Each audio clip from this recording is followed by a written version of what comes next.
The Rode VideoMic is a simple shotgun mic that will improve the sound quality of your video recordings over most built-in camera mics and help you to capture better directional sound.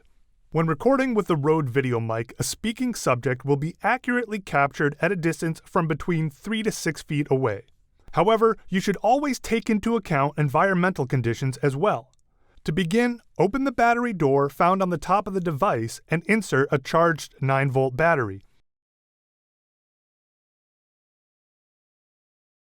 Next, attach the VideoMic to your camera with the connector on the bottom of the mic.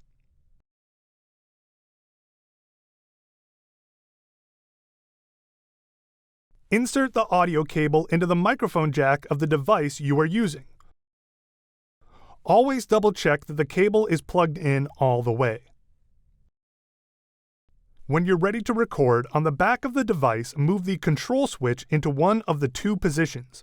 The first position is the flat setting, represented by a straight line. This setting is ideal for most applications. The second position is the high-pass filter option and will partially block out rumbles, wind noise, or other unwanted low frequencies. In either position, the LED should display as green. If the LED is red, this indicates a low battery and should immediately be changed. When done recording, turn the VideoMic off and remove the battery.